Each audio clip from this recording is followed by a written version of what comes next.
exactly what HKA did when they wanted to beat Berjaya Dragons in their very first game together. Well, let's go ahead and load on into the draft. It is a rematch, of course. Berjaya Dragons taking on Hong Kong Attitude as we start off our second half of summer with a Thresh Band coming out immediately from the side of Berjaya. Hong Kong Attitude going to follow up with a Karma Band.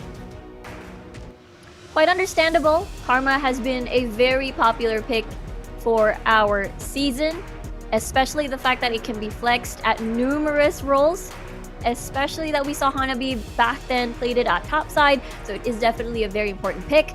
Varus, we're not going to be seeing that anytime soon, so I have a feeling in terms of AD carry, K2 would definitely want to pick up his Ezreal as well, just to make him be in a comfortable lane.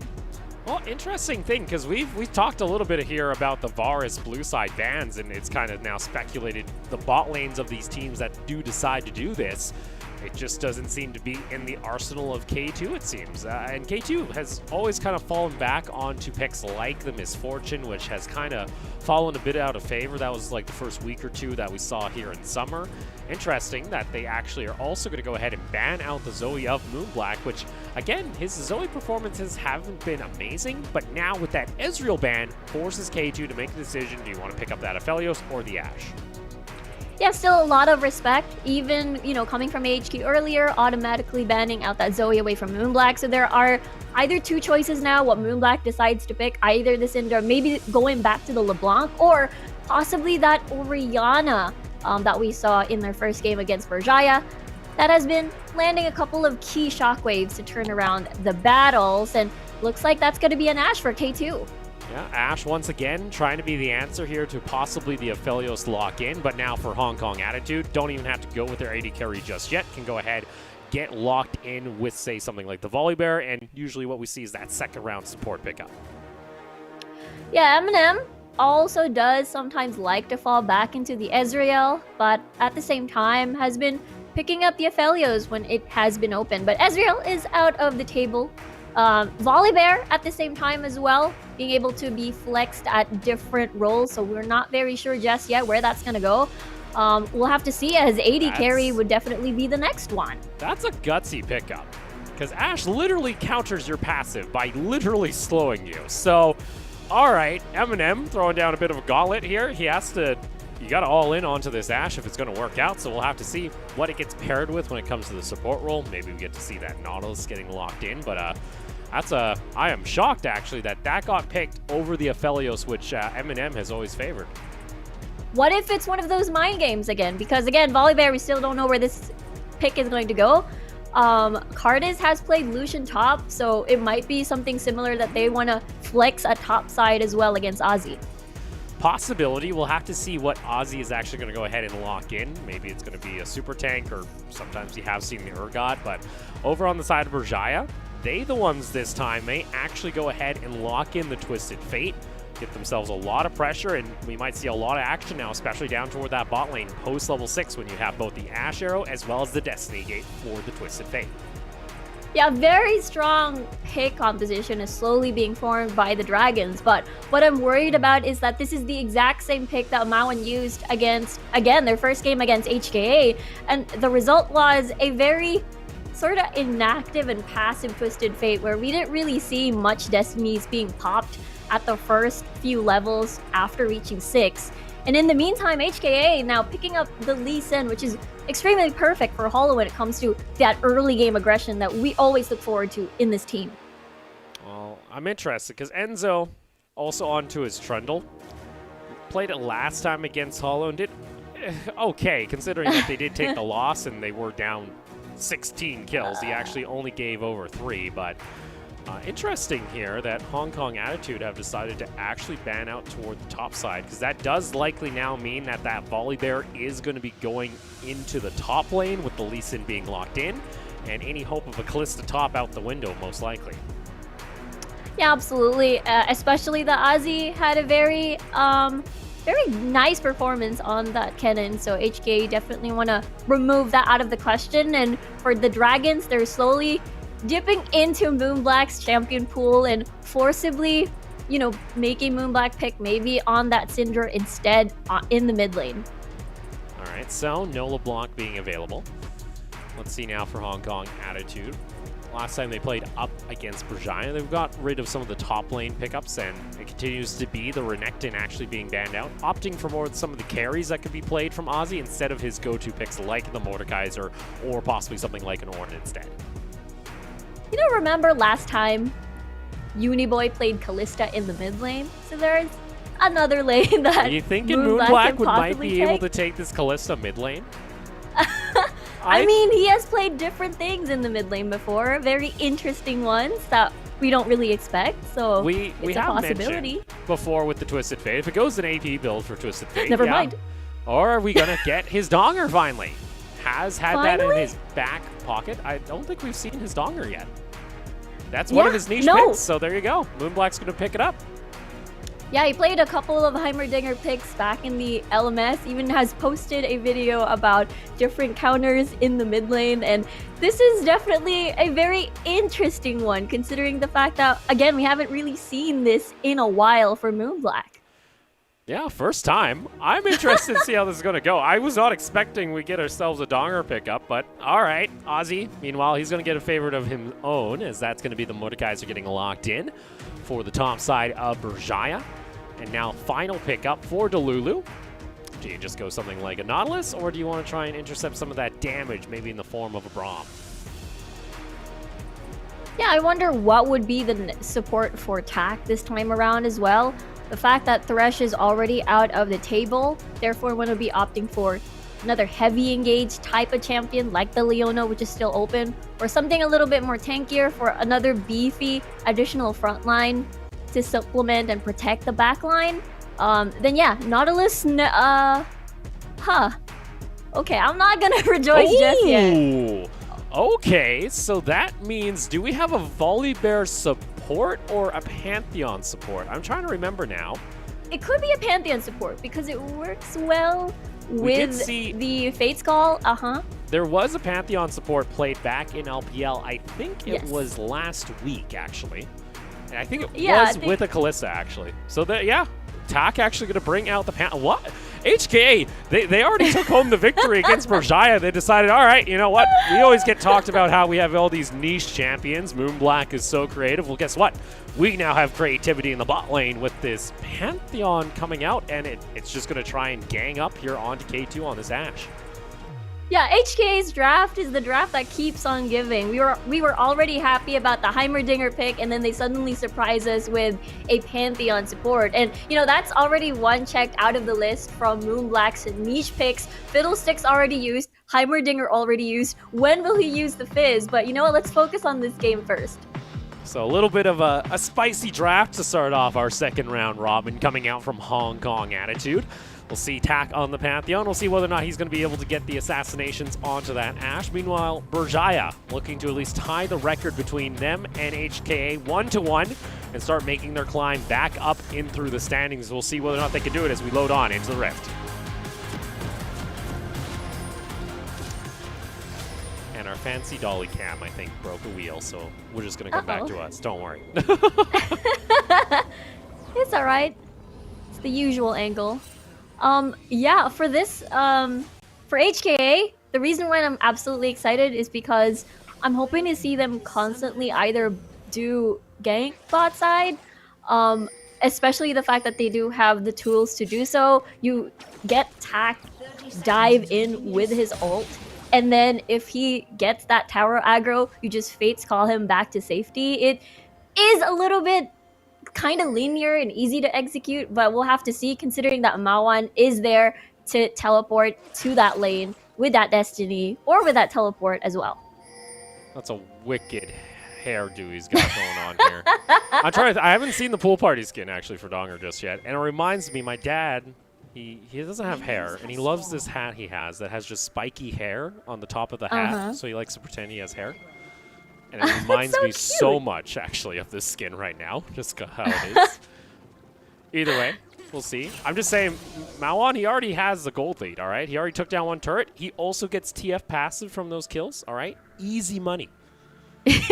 Additional income, definitely, for Mawan. Making a couple extra, you know, coin on the side there. But it's going to be a red side, red buff start, actually, for both of our junglers. Yeah, I'm interested. Are we going to see action in this mid lane? we'll have to see. I don't know how much. Well, actually, with the Lee Sin, there's a decent amount of damage follow-up if you do get a grenade onto this Twisted Fate.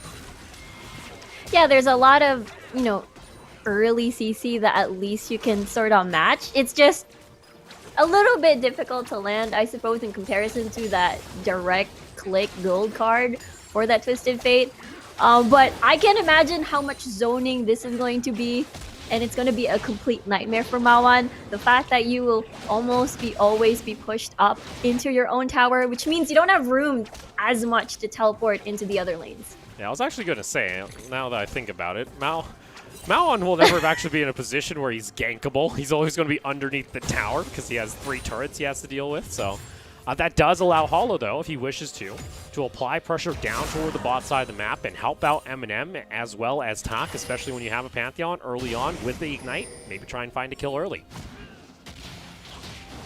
Nicely done, Hawk shot as well. Spot out where Hollow is going to be driving by and path. In the meantime, for HKA, not having a lot of information just yet where Enzo is going to go, especially that Cardis is a little bit extended on his own lane, so a little bit concerned, but there is a vision.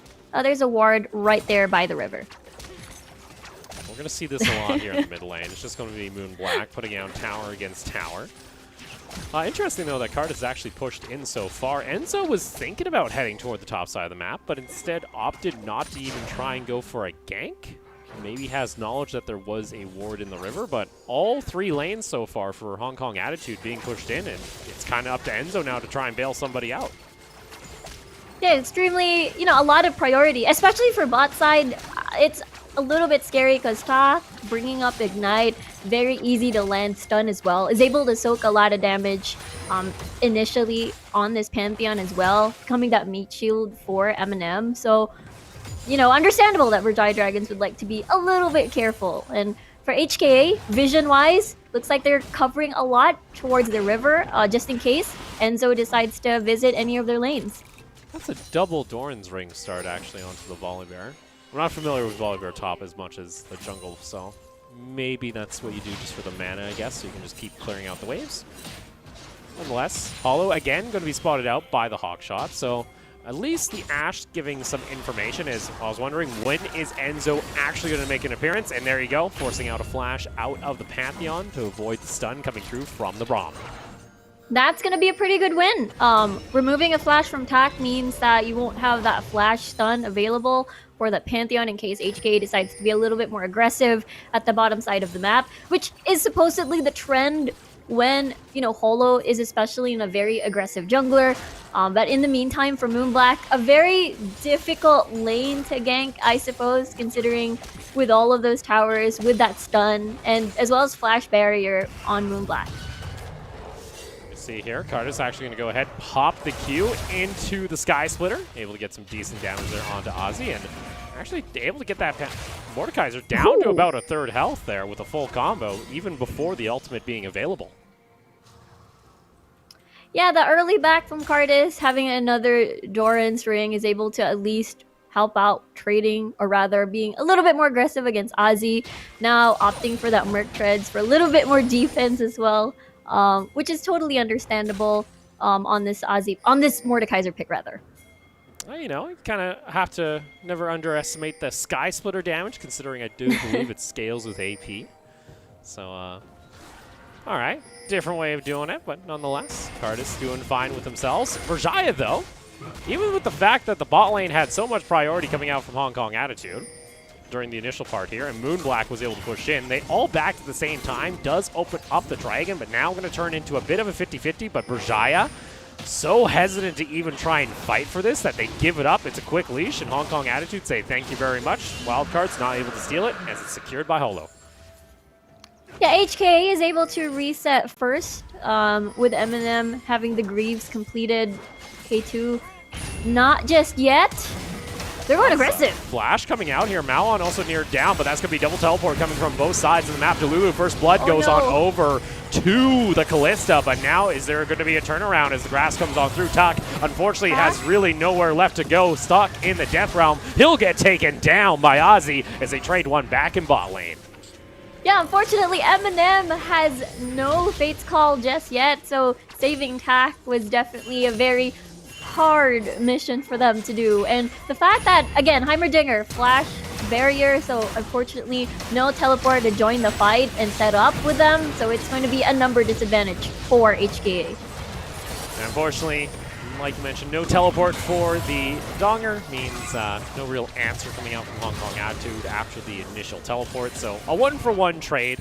I was expecting, though, when we were going to start seeing some action here from Enzo, when he was going to try and make an impact, and they're able to at least get Ozzy on the board. But meanwhile, Eminem was able to secure his first kill of the game. Nicely done poke. Coming from the Dragons, delaying the back a little bit. But yeah, Moonblack is going to be in farmland at the moment in the mid lane. Again, for Enzo, this is fine because his focus anyways is at the bottom side of the map. I guess my biggest question is, once, Holo is able to be confident enough to actually try, because he did try. It was just the fact that, again, Mawan was there for that re-engage. For Mawan, he's able to at least step up. But now, blue buff on the Donger pretty much means the non-stop push shall continue, as not a whole lot this Twisted Fate will be able to do other than just try and clear out the waves with a wild card as well as maybe a red card every once in a while. And that seems to be the play here, as Moonblack pretty much neutralizes any push that'll come out of the Twisted Fate. And I almost expect we never will see a proactive play come out of Mawan without him having to lose either a turret plate or possibly the turret in itself. Yeah, it's going to be a risky play. They have to either time Moonblack's back and other situations. So for Mawan, this is actually a huge improvement coming from the first game where he was on the Twisted Fate.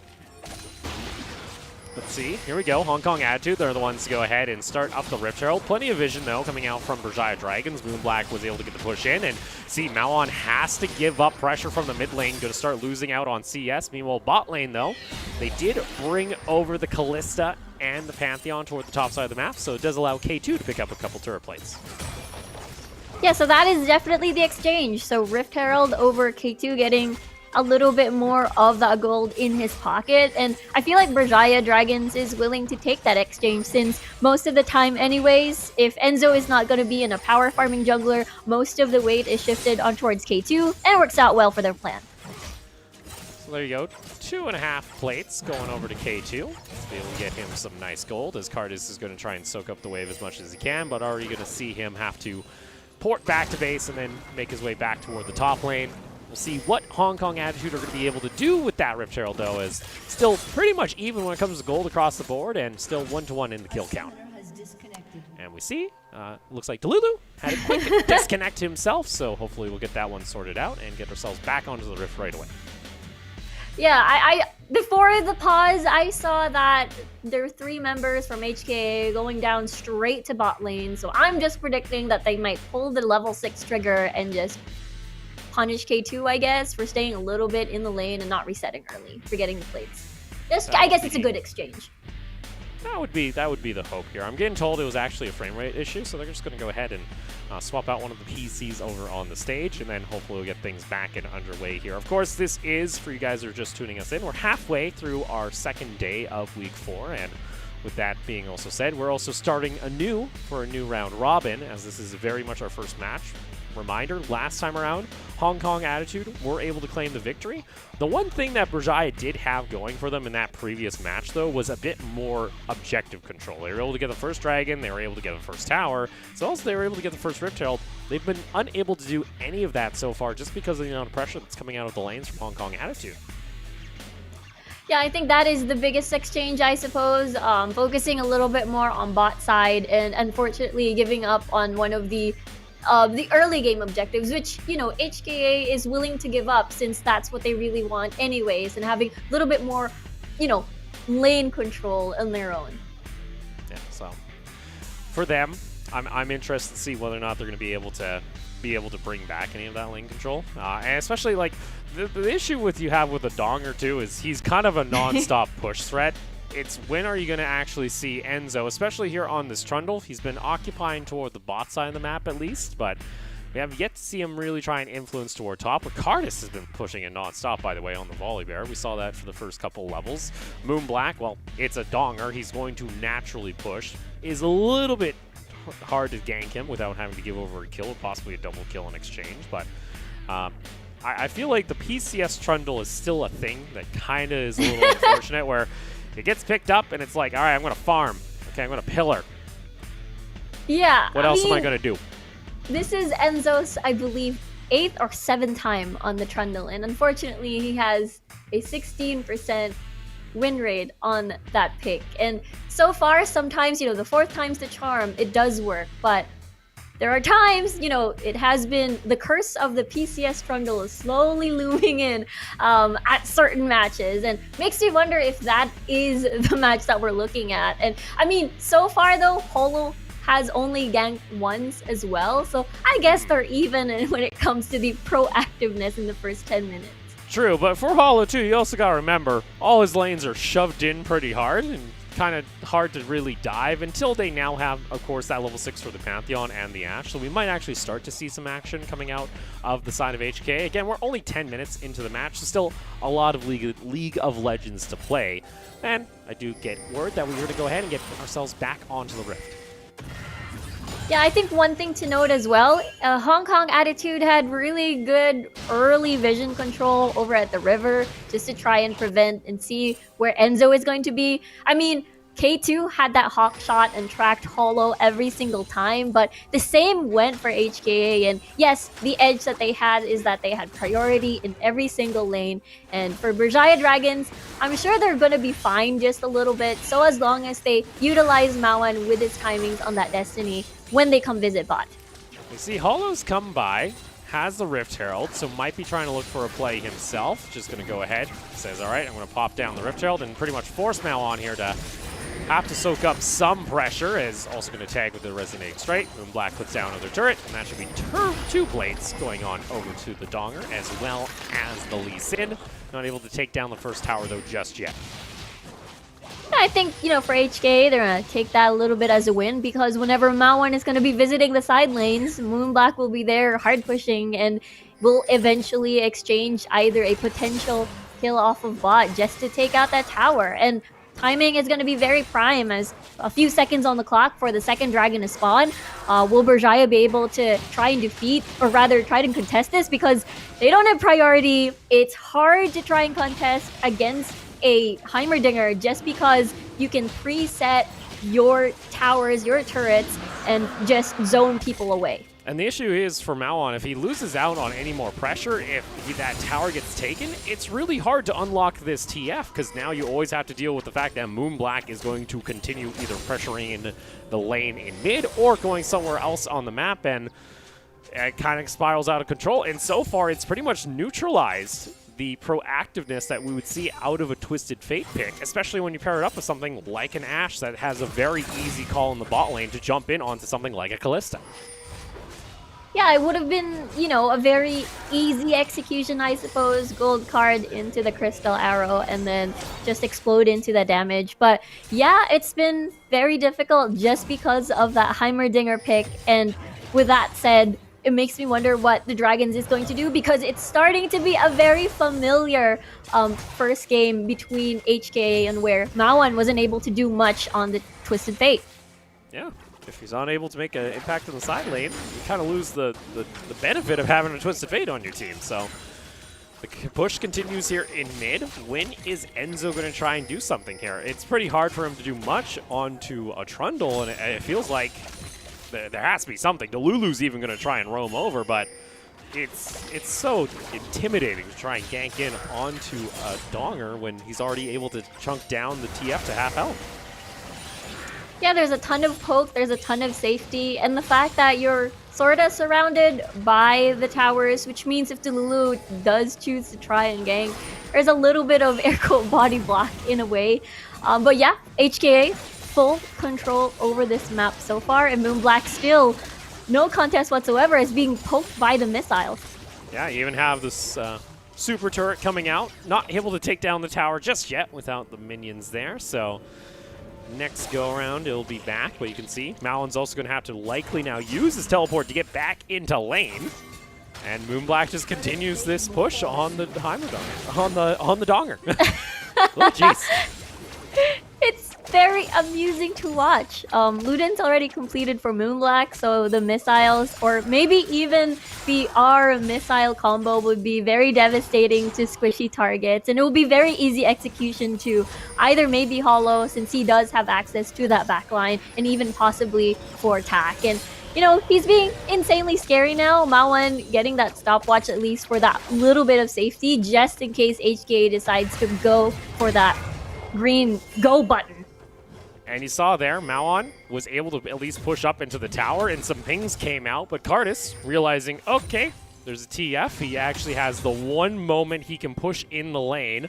I just back off, and you know, you call this amusing to watch. I'd be so annoyed if I'm playing up against Moonblack right now, because nothing can really happen from our team, and now you're starting to look at a possible dive attempt. Attack is on that Pantheon, but let's see. You have Berjaya also on the other side. Enzo shows himself a little bit early, and that means Malon now has to give up pressure on the tower. Enzo can't path in, and there you go. First brick going on over to Moonblack.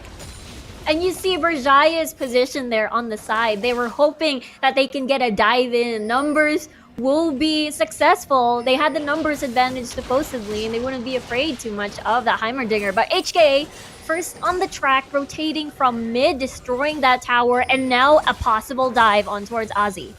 It looks like though Hong Kong Attitude are just a little bit hesitant. Instead, they opt back into getting themselves another Rift Herald. Meanwhile, though, bot lane, K2 has been able to actually crack open that bot tier tower, as well as, I believe, pick up 2 to 3 turret plates for himself. So this Ashe has actually been able to get her gold back into her pocket at the very least, and that keeps things stable for now against on the side of Berjaya. I think what's scary about HK's composition on the Dragons is that I suppose they're all relatively short to melee range, and they will be definitely eating a lot of the turrets if not kept in check, and possibly a Dragon contest, and maybe even a Baron contest for later if everything just snowballs out of control. It has been a very slow and stable game so far, but just as what we were talking about, the prime of this TF pick will slowly diminish as everyone else will most likely be together towards, in the next 5 minutes. I saw Moonblack was looking to position down toward the bot side of the map. Even though they have been able to get the first tier tower, though, HK starting to relieve some of the pressure that is around the Dragon Pit, as Berjaya have already positioned themselves to try and contest for this. That is still 4 members of HK. Going to go ahead, jump in immediately onto Enzo, forces out the frozen ground. And here you go, HK get inside track back onto the Dragon, and we do also have an Ocean Soul, which if you get that for the Donger, for Moonblack, it's absolutely infuriating to play against. And now Destiny is going to be popped. Where does Malon want to show himself? Ends up going back toward the top side of the river. Enzo just walks in very aggressively. Hollow wants to try and contest this, gets a kick on back onto the Lulu. In comes the volley bear from Cardis as he teleported top from top lane. And guess what? Hollow able to secure the Dragon. Does Berjaya actually able to find anything on the back end? Is now fully engaged onto Moonblack, forcing him to flash to safety. But that was third Dragon secured by Hong Kong Attitude at the cost of 2 of their members. I was looking at Moonblack and what he would use for his ult combo, and he used the stun grenade, which unfortunately didn't hit anyone as Berjaya was a little bit towards the side. And with that said, it didn't have much impact as I expected it to be, so that is quite unfortunate for HKA. I thought they had that since they had that preset, they had that positioning advantage, but they weren't able to finish Enzo at the very first dive. That's pretty tragic that you're not able to land a single stun with the grenade from the Donger. Unfortunately, for Berjaya, they did lose out on the Dragon, so Ocean Soul Point is available for Hong Kong Attitude on the next spawn, which will be happening now in 4 minutes. I mean, it has been the trend for HK to give up the first 2 Drakes just so that they can have either lane pressure or maybe top side pressure a little bit more. But the exchange right now is a little bit risky. HKA was supposed to get that first Dragon and delay Berjaya's, or rather that is HKA's Dragon, my apologies. But yes, Mawan is able to take down 1 tower at least, but HKA is still pushing towards bot side. Yeah, there you go. Moonblack not afraid to continue pushing, even popping the turret ultimate. And there you go. Tower will get taken down low. Delulu saves it. Is that really? Okay. It's just going to get blown over by a gust of wind as it currently sits on non-existent health at the moment. So at least they don't get the turret plate. They don't get the turret gold immediately, but that will at some point go over to Hong Kong Attitude, as even question mark pings are coming out from the squad. They're like, wait, we didn't take that? Oh boy. It was close, and then Ozzy hid in the brush, hoping that the big buildup of wave would have knocked that tower down, but Ozzy was just lying there and waiting to soak up that next wave. But yeah, HKA, there's not actually a significant gold lead between the two, but objective-wise, HKA has been winning most of them for the past 19 minutes, and so far, it's looking a little bit dire for HKA when it comes to the fights if they don't finish the primary targets, because they're the type of composition is when they go in, there's no way out. You know what? I think we got spoiled by our earlier games today. We had pretty decisive victories, pretty fast games. This one, I think if you're a viewer at home, buckle in, buckle up, because we're going to have ourselves probably a good old 35-40 minute slugfest as this one's going to go, as it's both teams just saying, all right, I'll split push this side of the map, you split push this side of the map. The one thing that will enable something to happen is the fact that HKA is sitting on Ocean Soul, and the fact they also have a Pantheon, which, I'll be frank, this Pantheon was non-existent for the duration of the early game, where he is supposed to be, you know, kind of a bit of a cheese, where he jumps in onto this Ashe and you're getting kills in lane onto K2. Yeah, I thought that was going to happen, especially during the laning phase, with HKA was always setting up, having priority, setting up the waves, crashing towards their Berjaya's tower, but it didn't happen at all. I think it's due to the fact that they respected Malwan a bit when it comes to that Destiny, that first Destiny actually. And yeah, I think HKA can still utilize TAC on this Pantheon, knowing the fact that, you know, there's still not a QSS. Cleanse is still there though for K2, but there's still a bunch of other crowd control to chain to rely on to bait that out in a fight. There you go. Turret gets laid on down once again here by Moonblack, and all right, Berjaya, you kind of have the you guys have actually shown in the previous team fight that you can easily win if you decide to go for a fight. So I'm kind of now waiting on Berjaya to be the ones that just kind of say, all right, let's go. HK have actually set up vision already around the dragon. The one thing that HK won't like about this setup is Cardis is actually stuck in top lane and will not have teleport in time. But there we go. We talked about being proactive. Get the arrow out. Get on top of Moonblack. But in comes the Pantheon, and they aren't able to finish them off finally until the end. There they go, trading back one kill. And well, that's kind of what you should expect when Moonblack doesn't take Cleanse into this matchup. Instead, opted in for the barrier, trying to survive a little longer, but not the case as he gets taken out. Yeah, trying to survive a little longer, seeing if he can power up the turrets a little bit more with his presence. But yeah, no stopwatch whatsoever to buy some time for HKA to do a counter collapse, and that's the unfortunate thing. Berjaya Dragons played that well. They timed that perfectly, and the fact that Moonblack does not have teleport, which means this could be an easy soul for the Dragons. We'll see here, though. It looks like HKA want to try and at least contest, but a little bit too late to the party as Ozzy's just going to zone the back, has Death Realm available, so it doesn't even allow Hollow to get close enough to the Dragon Pit without being threatened by an ult. Second look here as it starts off with K2's ultimate. I mean, it was perfect, right? The volley was blocked because of the wall of towers, but turrets rather, but you know, you ain't safe with the Destiny. You can skip through all of that. And again, not a lot of defensive equipment at the moment, no stopwatch, and just as you mentioned, no cleanse, and therefore had to suffer from that. And unfortunately for HK, it does mean they're not going to get that Ocean Soul just yet. They'll have another opportunity in 4 minutes, but I think Berjaya have kind of now realized, oh, we have a go button. We have an Ashe. We have a Destiny. All right, let's get things going. If they're not going to try and end this game extremely fast with something like the pick that Moonblack has brought into the mid lane, then make them pay for it. And then they can keep rinse and repeating this since HKA has been 1-3-1ing so far. And Berjaya Dragons will have the Destiny up a little bit soon with Mawan having that Ignite. Hold though. Getting aggressive, but there's that Destiny you didn't mention. In comes the arrow as well as the Destiny popped, but not actually going to be able to get within range. They just keep track of where the Lee Sin as well as Moon Black are currently positioned, as throwing that one over the wall. Blocked though by Delulu.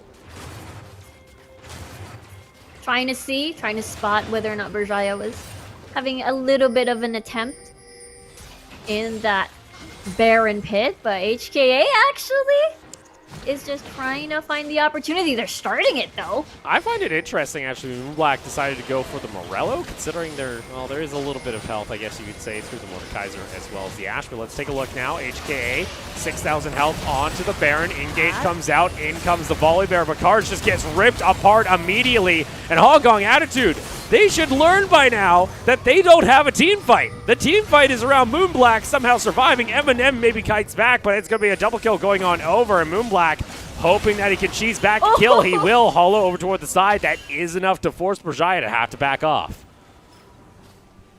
The stealth Heimerdinger is enough for Berjaya Dragons to retract their decision in getting that Baron, considering the fact that is hollow on the Lee Sin. So they didn't want to risk any sort of potential steal and any sort of play. But yes, Cardis just immediately exploded into the Berjaya Dragons comp, and Eminem was the only one left in towards that Delft realm as Ozzy made sure he was isolated. And Moonblack, again, this is just Heimerdinger things, having to set up your tower, having to set up your ult and whatever choice that you want to get that optimal, to get that efficiency, whether or not you want that crowd control, whether or not you want that damage. Yeah, because the other thing, too, you got to consider this. Ozzy actually, like, fully engaged onto Moonblack and got his flash out, and Cards decided, I will try and ult the backline, but HKA weren't able to do anything with it. And the team fight, it's up to, okay, can Eminem actually carry everything back on this Kalista with a Runans when, okay, you're going up against an Ashe. She has a built-in slow, so the Kalista doesn't feel all that great in the end, and Moonblack, if he isn't set up for his towers, he kind of has to do what he just did, hide in a brush, and maybe you'll be able to get a surprise, attack off onto somebody. And in the end, so 1 for 1. I'd be a bit scared right now if I'm Hong Kong Attitude. Yeah, absolutely. Because again, while Berjaya Dragons also have a very strong pick composition, HKA also has something similar, but in the form of either the Pantheon, Eminem, and Hollow as well, with Moonblack, just as you mentioned, hiding in the brush, seeing whether or not he can make a sneaky kill. But if they're going to be fighting 5v5, I honestly gotta hand it to K2. You have that slow on towards that volley. You sort of nerf the Kalista a little bit with that slow, so it's going to be a little bit difficult when you want to kite as a Kalista with all that slow going around. And Berjaya Dragons know they can just keep on doing this. Pantheon is able to get the shielding out, gets into a double stun, but gets himself back to safety with the Fate's Call, deciding not to re-engage. A lot of tools used here by Berjaya, but you know what the call was. Try and get a quick pick before the next dragon spawn in the next 30 seconds. This is going to be a little bit tricky as HK is really hoping to get that Ocean Soul for themselves. That'd be a gutsy back. Karthus able to sidestep away. Also has himself a quick QSS built very early on. Tak, what are you doing on the front line there, buddy? Gets himself the shield out. Gets himself back to safety at the very least. And for HKA, if they can kite back these fights, there's an opportunity. But Dragon is live and available, so someone has to make a call. Karthus, unfortunately, is still alive, able to get himself a little bit of health back with the plant. Tak does have the Pantheon ultimate available if he wants to jump back in, trying to get within range. So there is going to be this choke point that Berjaya are starting to funnel themselves into. Karthus gets himself slowed, has to back off. If they commit too many members here on the side of Berjaya Dragons, Hong Kong Attitude could look for a quick flank, gets the kick on back. Guess what? Maon isn't in trouble. In comes the Pantheon, able to jump in. Cars on the backside. It's a fight on two fronts. Eminem, though, is taken down, and there's your consistent damage. It's up to Moonblack, but this Donger is absolutely useless when it comes to these fights. Another dragon back to Berjaya. Oh no, and unfortunately most of the missiles actually went very, very wide and not able to get that juicy AoE that we were hoping for. And it all started with, I actually want to know why the Pantheon was all over there, way over there, probably making a very safe distance, I suppose, but Tak just sorta charges in and dies. And this is very unfortunate because once you leave your backline, Eminem and Moonblack will definitely be exposed, and now they're working their way towards this Baron. Like, the Dinger is a cool pick and all, but we're now starting to see why, like, if you don't end the game or get an inhibitor tower by, like, 25 minutes, you feel kind of useless during these team fights, and Berjaya, even with ultimates that were down beforehand because they tried to go for a pick, are still able to come away cleanly, and Hong Kong Attitude look like they're falling apart a bit here, and they had the ability to maybe try and close out this game much earlier, but they just weren't able to snowball it out of control, and don't matter that you have yourself a soul point at any point. You're now down 4,000 gold and up against the Baron buff. Up against the Baron buff, K2 very primed and ready to keep entering these fights, having the IE, Bork, and Runens as well. So it's been very tricky. And honestly, HKA, if they do manage to get a pickup of K2, which I believe they're capable of, K2 having to burn just the cleanse, not a lot of options to, you know, remove any of the hard CC. I think that is a prime opportunity for you to remove the air quote win condition of the Berjaya Dragons in the opposite side. So now for Berjaya, you're going to have this continued split push along the top side of the map by Malwan, Ozzy as well in the bot lane. And for HKA, it's how do they fare this storm with that Baron buff now available, especially once this mid lane tower goes down. You lose just a lot of that presence that's just naturally on the map for your squad. And you see, looking to collapse here toward Malwan, but Malwan's already playing so far back and sees that Moonblack has already appeared. Yeah, I thought HK would have proceeded with the collapse, considering that Destiny was just about to be off cooldown, and with that said, I guess HK wanted to play safe. They don't have vision. Talk? What are you going to do there, bud? You're down 6 levels to this Twisted Fate, who also now has his ultimate. In comes the Ash Arrow. Whoo! Quick flash coming out from the Pantheon, but immediately, any kind of aggression that's brought out by Hong Kong Attitude gets instantly responded by Berjaya. I think it was a very desperate call, which I think HK really needed badly. Again, they have the power to get a pickoff, but since everybody is a little bit far off from that, they weren't able to follow up with that stuff. Yeah, because your issue is now you have 3 lanes split pushing in, and it's not a whole lot they can do. Bot lane second tier tower is taken, and that opens up this gold lead to about 7,000 gold. And Moonblack even picked up a Rabadons too, so it's just a matter of landing those skill shots when the time is right. And so far, the stun grenade didn't work out, the ult missiles didn't work out, and hopefully maybe third time's the charm for Moonblack on this Heimerdinger to be able to make enough impact, to chunk them down, and Eminem will be able to try and finish them off. You see there, Tak's going to get hit on back to base. This Pantheon getting just siphoned away, not able to do a whole lot. Eminem, too, is down 3 levels. The parts of the map that are supposed to have resources funneled into it, from the words of Skywalk himself on Hong Kong Attitude, was this bot lane. That's the reason that they pick up, you know, Moonblack and Cardis. Moonblack, sure, he had pressure in mid lane, and Malwan wasn't able to roam a whole lot, but they weren't able to do anything else on the map, and whatever kind of advantage that you have neutralizing a Twisted Fate just doesn't exist anymore. And here I was hoping perhaps after assembling this comp, especially again with the Pantheon, I thought it would be non-stop dives, possibly non-stop teleports. You add in Cardis as well with the bear ult, but we didn't really see it happen. Was a little bit worried there as Cardis was reeled in by Ozzy. Unfortunately, Moonblack still does damage, like we mentioned, has picked up his Rabadons, but at the moment just able to clear out the waves. They have been able to at least survive the first Baron buff. Again, it is quite difficult to push in onto a Donger that can just try and clear out waves non-stop, but now HK, there's horrendous back timing coming out from Cardis. Hollow's on the top side of the map. Where the hell are they for this? They just completely forfeited the Drake.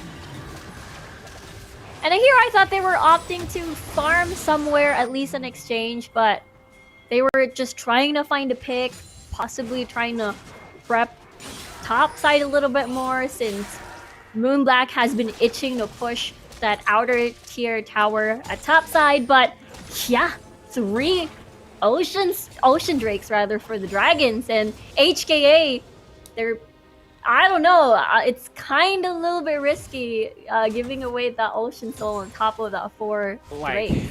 Like, unfortunately, like, if there was, I feel like Berjaya are only getting stronger as this goes, unfortunately. And HKA, they keep getting siphoned out gold. They're kept being denied resources. That was probably your last opportunity to fight even around the Drake. Unless Berjaya make a horrendous misplay, which, again, is a possibility.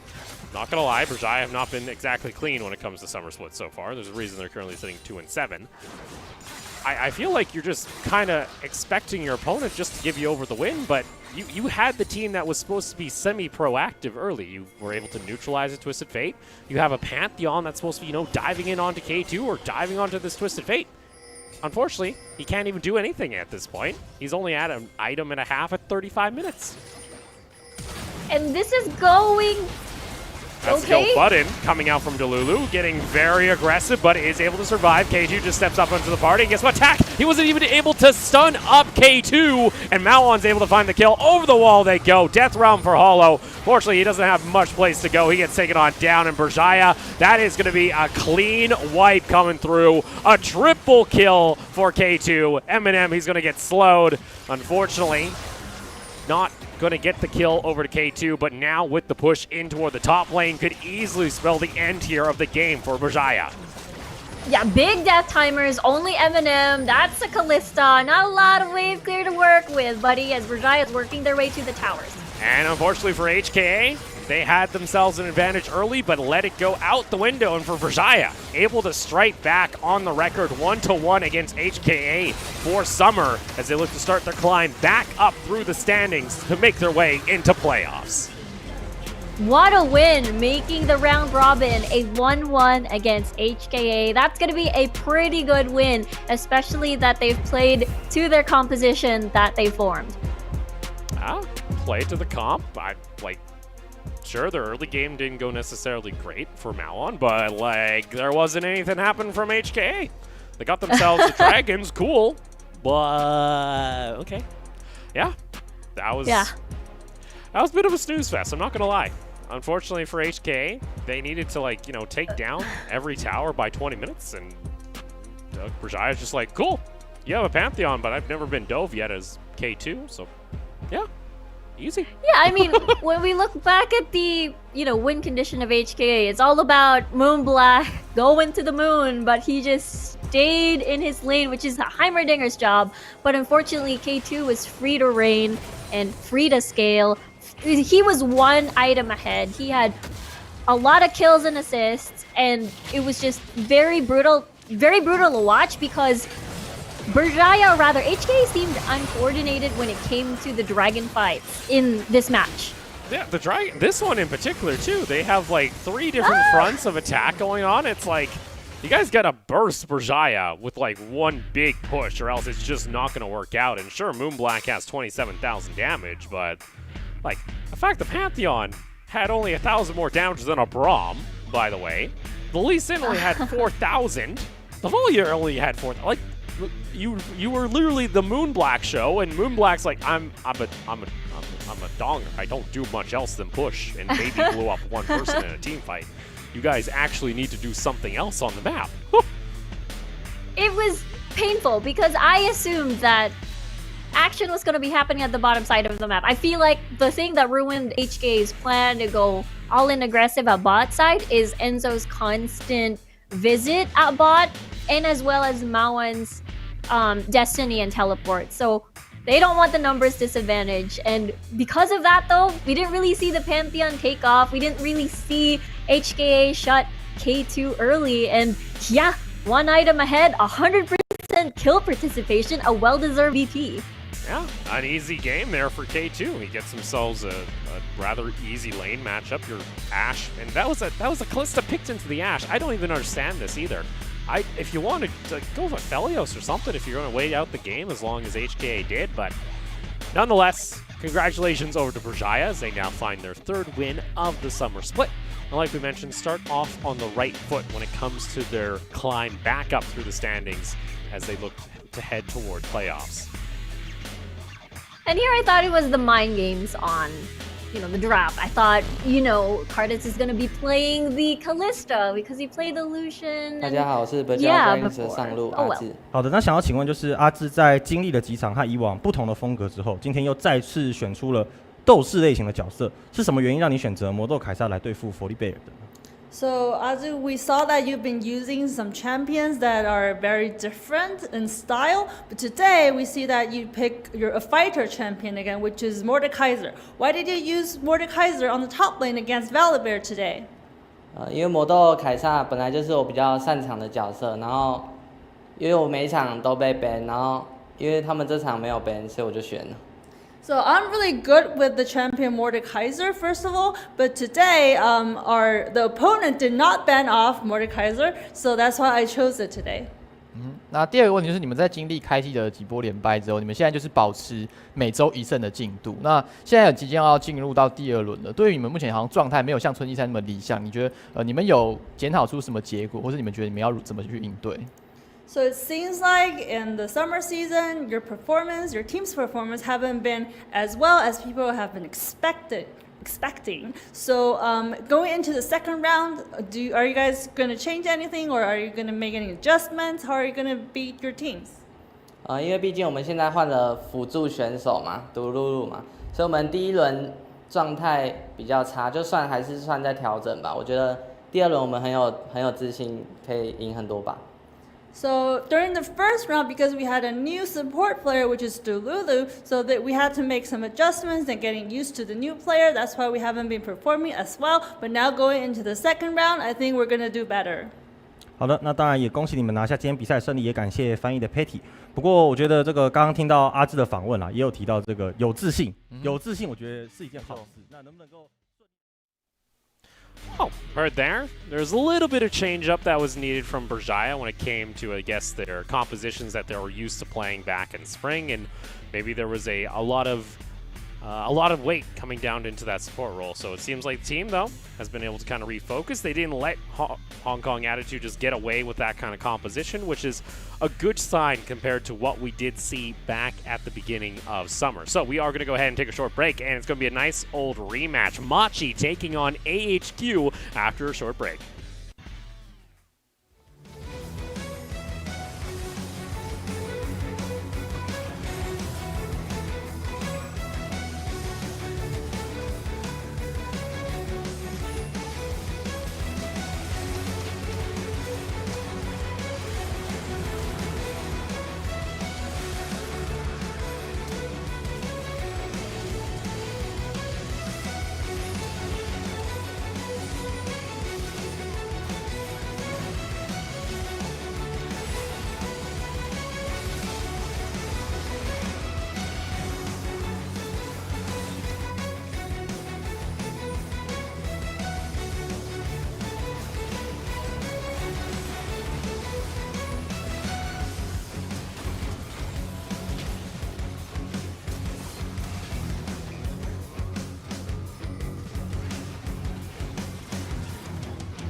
CTBC Bank is Taiwan's top financial institution, but we're not stopping there. We're crafting an international brand and already have over 260 outlets in 14 countries. we are by your side, ready to embrace the future.